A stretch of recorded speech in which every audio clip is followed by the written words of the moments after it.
Good evening. I'm Ron Martin. I'm Janelle Stelson. We have the latest election results from around the Susquehanna Valley and across the state, from the Pennsylvania Supreme Court to the biggest local races. We are closely covering the hotly contested York County Commissioner race. I'm Jack Rapella, and we are live from the Republican headquarters. Coming up, we'll hear from a couple of the candidates. Plus, police in Harrisburg are investigating reports of paintball and BB gun attacks in the city. News 8 at 10 starts now. This is WGAL 8, the Susquehanna Valley's news leader.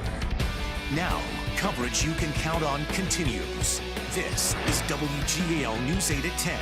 It was a sunny and pleasant day today. Will be the same tomorrow. Here's Chief Meteorologist Joe Calhoun. Yeah, it looks like it after somewhat of a cool night tonight. Here, look at the temperatures out there right now. Most of the numbers are in the 40s, a few in the 50s. And look at Johnstown, still at 61 degrees. Those numbers are going to continue to fall through the night tonight. 48 in the capital city, down to 42 in York, 57 in Chambersburg. Looking at lows in the low 40s. A few spots may touch the upper 30s. As the temperatures cool, though, there could be a little bit of fog, but we'll burn that off, get back up near the low 70s tomorrow. Going to be a very, very nice afternoon. Temperatures fall to about 42 tonight. Again, watch for that patchy fog, especially the river routes and some of the low spots. Then a sunny morning. Again, there will be some fog around. That haze burns off. We have some sunshine tomorrow afternoon. Warms up to near 70 degrees. What's the warmest we've ever gotten during the month of November? I'll have that coming up. Now, Commitment 2015 election coverage. News 8 will update you on election night races across the Susquehanna Valley. We begin tonight with the hottest statewide race, the state Supreme Court, where there are an unprecedented 3 open seats. 7 candidates are running for those seats. 8 on your side. Government reporter Pete Muntean kicks off our team coverage. The openings are as unprecedented as so is the money being spent by candidates. This has now become the most expensive Supreme Court race in U.S. history, and tonight we're seeing if it paid off. The top 3 vote getters become state Supreme Court justices, and it looks like this one goes to the Democrats. The Democrats likely becoming the majority on the state Supreme Court. Kevin Dougherty with 20% of the vote. David Wecht also 20%. Christine Donahue 19%. Judge Judy Olson still about 150,000 votes away from making it onto the radar screen. This one, as we mentioned, unprecedented spending. The air war of political ads could shatter spending records even further. $15.8 million already poured in by candidates. Democrats spent the most on political ads, and it looks like it paid off tonight. Pete Muntean, News 8. Now to the first of the state's top 2 appellate court elections, the Superior Court. This race began with 5 candidates running for 1 seat and is now down to 2 candidates. And the winner with half the votes counted. Sizable lead, though. Again, another big win for a Democrat. It looks like Alice Dubois. And in the race for a seat on Commonwealth Court, the other appellate court here in Pennsylvania, here are the results so far with 49% reporting. It's the Democrat, Michael Wojcik, with 56% of the vote over Paul Lally. Now let's move on to the county commissioners' races. Voters could choose 2 candidates, with the top 3 vote getters getting a seat on the board. We begin with that hard-fought race for York County Commissioner. There are 5 candidates, including an incumbent who ran as an independent. Here are your top 3. 69% of the votes counted. Newcomer Susan Burns, the Republican, sizable lead, 31% of the vote. Christopher Riley, Republican incumbent. He's in second place with 23%, and Doug Hoke, the Democratic incumbent with 20% of the vote. News 8's Jack Corpella is live in York right now with an update on the race. Jack?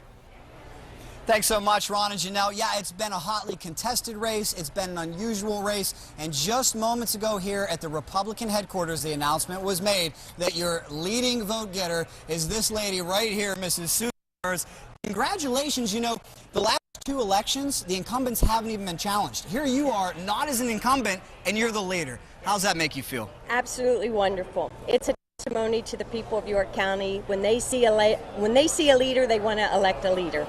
Sure. Now, tell me a little bit about your mindset. It's been 10 Apologize for that problem with those technical problems. Perhaps we can check back in with Jack and Susan Burns a little bit later. Of course, she's so excited. Too bad we didn't get to hear more from her. We'll try again. Now to the Dauphin County Commissioners race, where the three incumbents sought re-election, and here are those results with 40% reporting.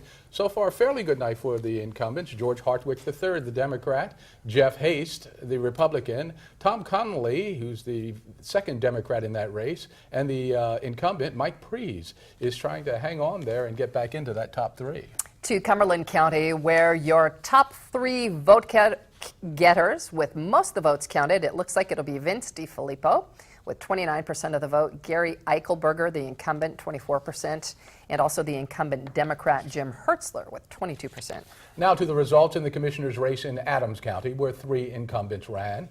Here are the results with 41% reporting. It is the good night for the incumbents, Randy Field, Jim Martin, and Marty Qualley, the top three. Okay, covering the Franklin County Commissioner's race. Here are the numbers. 84% of the votes counted. Bob Thomas, the incumbent, 36% of the vote. Another incumbent, David Keller, 36%. They are very, very close right now. Just a few votes separating them. Number three, Bob Zabrowski, an incumbent also with 15% of the vote. Now to the Perry County Commissioner's race, and here are the winners with 100% of the vote counted. It is the incumbents, Brenda Benner, Paul Rudy Jr., and Stephen Naylor winning re-election. As for the Lancaster County Commissioner's race, not a lot of excitement here as the candidates ran uncontested, so it's pretty much a done deal. Incumbents Democrat Craig Lehman and Republican Dennis Stuckey running for re-election, and in fact re-elected. Republican Josh Parsons is going to be joining them. He is new to the board. The stakes are high, and it's a race that's tight in Lebanon for the county commissioner. Incumbent and Democrat Jo Ellen Litz is trying to earn her seat again for her fifth term. And here are the numbers, your top three in Lebanon County right now. All the votes counted. The incumbents, it looks like Litz made it in there. Robert Phillips, William Ames, and Jo Ellen Litz. News 8's Barbara Barr is live in Lebanon County with the details of tonight's race.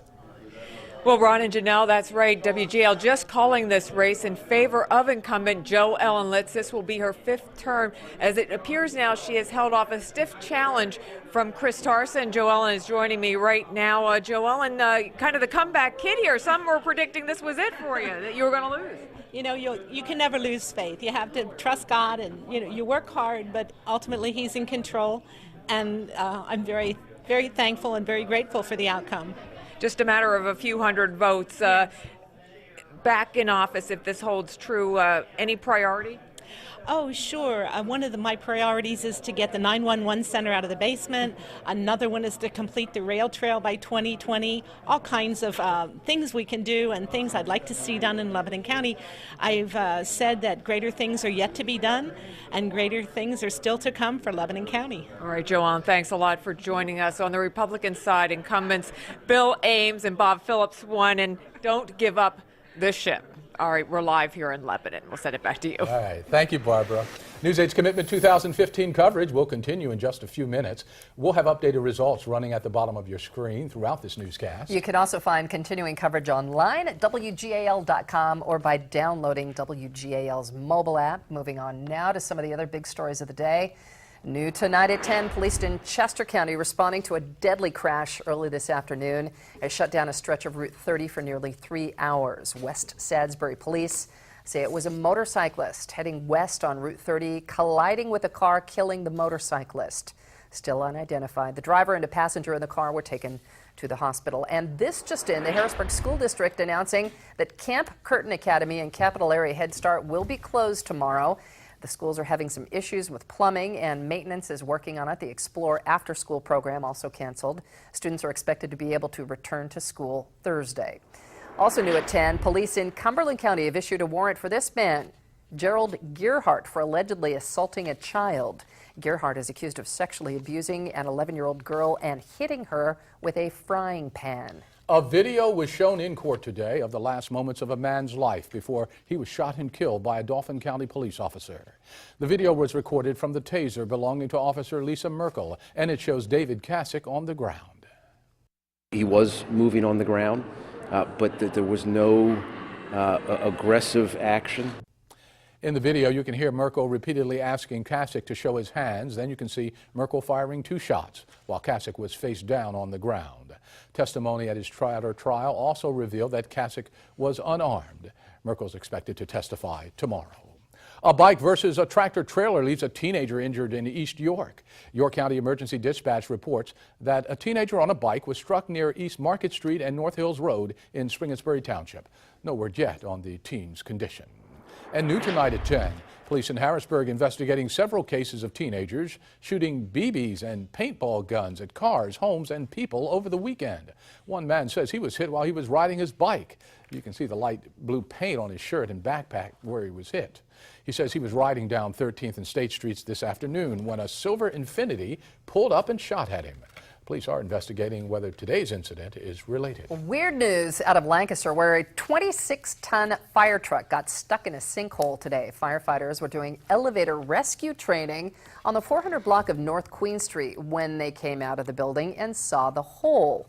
A crane had to pull the truck out of the hole, which was 3 feet deep and 6 feet wide. To Paxton, Dauphin County, the cause of this massive early morning fire that could be seen for miles is under investigation tonight. An engineering firm, tattoo parlor, and counter shop were all housed there. They all caught fire and the roof collapsed. Nobody was inside. The fire also spread to power lines, set them on fire, and knocked out power on Derry Street for hours. Tonight, that power has been restored. The Pennsylvania Turnpike says it's losing millions of dollars because some drivers are not paying tolls. $33 million. That's how much the Turnpike says drivers have not paid in the last fiscal year. The Turnpike says the revenue loss comes from drivers blowing through Easy Pass lanes without an account and not paying when billed. Pennsylvania law does not allow the Turnpike Commission to issue tickets or to give drivers points for not paying. PennDOT says it'll be inspecting the Route 30 bridge later this week. The Route 30 bridge between Columbia and Wrightsville will undergo inspection on Friday. PennDOT says when it inspects the bridge, there should not be any major traffic restrictions.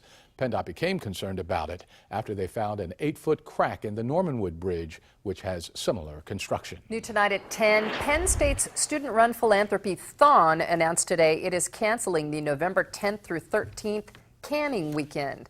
Thon says it needs more time to review and develop safety protocols for canning, which is when students collect money for pediatric cancer on the side of the road at busy intersections.